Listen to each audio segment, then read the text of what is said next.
এখানে দেখতে পাচ্ছেন আমার ফুলকপির জমিটা। প্রতিনিয়ত চ্যানেলে কিন্তু আপনাদের সঙ্গে আপডেট দিতে থাকছি। তো এই মুহূর্তে জমিতে সেচ দেওয়া হয়েছে। প্রচণ্ড রোদ এখন, আকাশ আজ 4 দিন হলো বৃষ্টির দেখা নেই। দেখুন এই দেখুন মেঘ করছে কিন্তু কোনো বৃষ্টি নেই। দিনের বেলায় মানে সেচ দেওয়া হয়েছে, দেখুন ড্রেন ভেজা, তবু এই পাতাগুলো কিন্তু নেতিয়ে পড়ছে। তো এই তাপমাত্রায় মাটিতে আপনারা কখনো ফাটাবেন না, মাটিতে রস রাখবেন, তাহলে দেখবেন গাছগুলো সুস্থ থাকবে, ফুলটাও ভালো পাবেন। তো এই মুহূর্তে জমিতে আপনারা একটা সমস্যা দেখতে পাবেন। এই দেখুন কালো কালো দাগ কিনারা দিয়ে দেখতে পাচ্ছেন, এই দেখুন কালো দাগটা হচ্ছে কারণ কি জানেন? এই গাছগুলো এখন কিন্তু প্রত্যেকটা গাছে গুটি নিয়ে চলে এসেছে।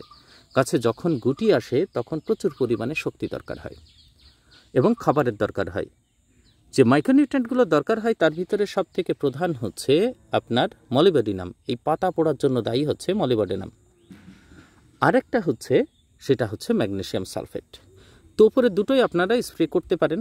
ম্যাগনেসিয়াম সালফেট 15 লিটার জলে 60 গ্রাম করে স্প্রে করতে পারেন। আর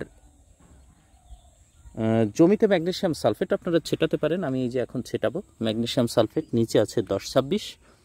আর ম্যাগনেসিয়াম সালফেট যেটা নিয়েছি সেটা হচ্ছে এই যে ম্যাগ, একটা ভালো কোম্পানি দেখে নেবেন, এটা ভ্যালের ম্যাগনেসিয়াম সালফেট। দানাটা দেখুন এত সুন্দর দানা, এর আগে কিন্তু আমি এত সুন্দর, এর থেকে বড় বড় দানা পেয়েছি, এবড়ো খেবড়ো দানা পেয়েছি, কিন্তু এমন দানা পাইনি। দানাটা দেখেছেন, দারুণ দানা। তো এই দানাটা আমি মেশাবো, মিশিয়ে এই যে ভেজা ড্রেন আছে ড্রেন দিয়ে ছেটাবো।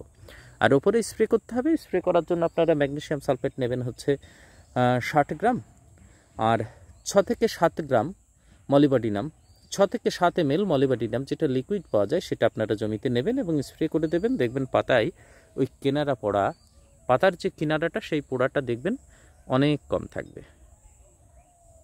তো যাই হোক, এই ছোট্ট তথ্যটুকু তুলে ধরলাম। বিস্তারিত এর যে ভিডিওগুলো চ্যানেলে দিচ্ছি প্রতিনিয়ত, আপনারা চাইলে সেটা সাবস্ক্রাইব করে রাখতে পারেন। রেখে আপনারা চ্যানেলে যে বড় ভিডিওগুলো প্রতিনিয়ত যে পরিচর্যাগুলো দিচ্ছি সেটা আপনারা দেখতে পারেন।